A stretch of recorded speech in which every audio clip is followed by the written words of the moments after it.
for probably the first time, I'm happy that the English climate is conveying as expected.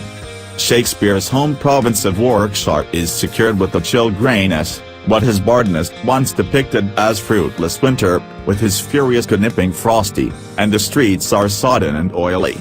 This is the ideal area to answer a portion of the more note for the inquiries we have about the new Aston Martin Vantage in front of its formal dispatch in the not-so-distant future. As you'd anticipate from James Bond's occasionally most loved auto organization, the procedures are extremely shroud and blade. In spite of the fact that we've just observed what the completed Vantage looks like and experienced it from the traveler situate in solidified Sweden, our first drive is in a model that wears a purposely terrible yellow and dark camouflage and conveys no Aston Martin marking, despite the fact that it has the logo of tire provider Pirelli writ vast on its entryways. I'm likewise joined by Matt Becker, Aston's central vehicle characteristics build in a man who find out about tuning sports autos than basically any other individual on the planet. His past gig was as Lotus dealing with manager. From the minute the motor begins, it's unmistakable the Vantage is an alternate brute.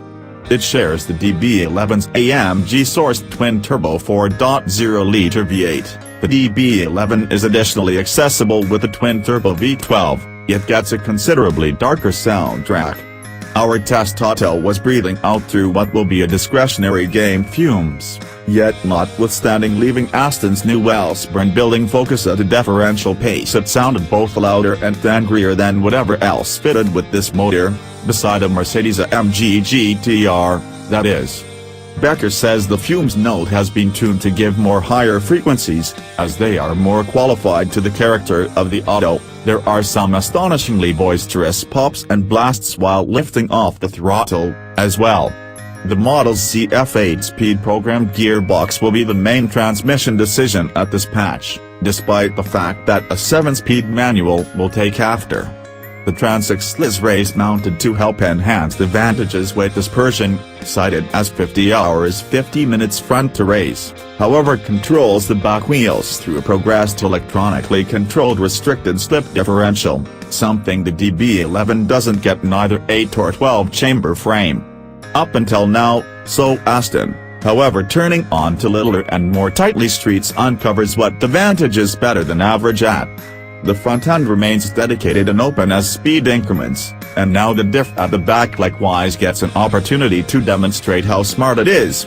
Becker says that it can create up to 1,845 pounds-to-feet of locking power quickly, substantially more than an ordinary mechanical constraint slip differential.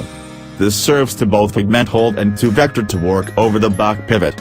The outcome is exceptional footing in the oily conditions, yet without the low-speed understeer that forceful LSDs regularly induce. It feels deft and secure, yet additionally throttle steerable to a great degree, even with the steadiness control exchanged completely on, and it's raucous without being alarming with it turned off. In that capacity, the new Vantage is an auto fit for doing apparently opposing things. That the manual gearbox form will have a less progressed mechanical differential is probably going to confine its allure significantly more distant than the partiality that purchasers appear to have against autos with grip pedals. Different impressions are essentially temporary. In evaluation terms, this is a some tea as opposed to a full English breakfast. The Vantage's brake pedal has a decent firm weight yet little travel, impediment being down to weight as opposed to development. Becker says that the Porsche 911 GT3 was the motivation for the pedal feel. The seats feel good following hour in the driver's seat, in spite of the fact that the cockpit is beginning to feel tight as opposed to comfortable when we return to Wellesbourne.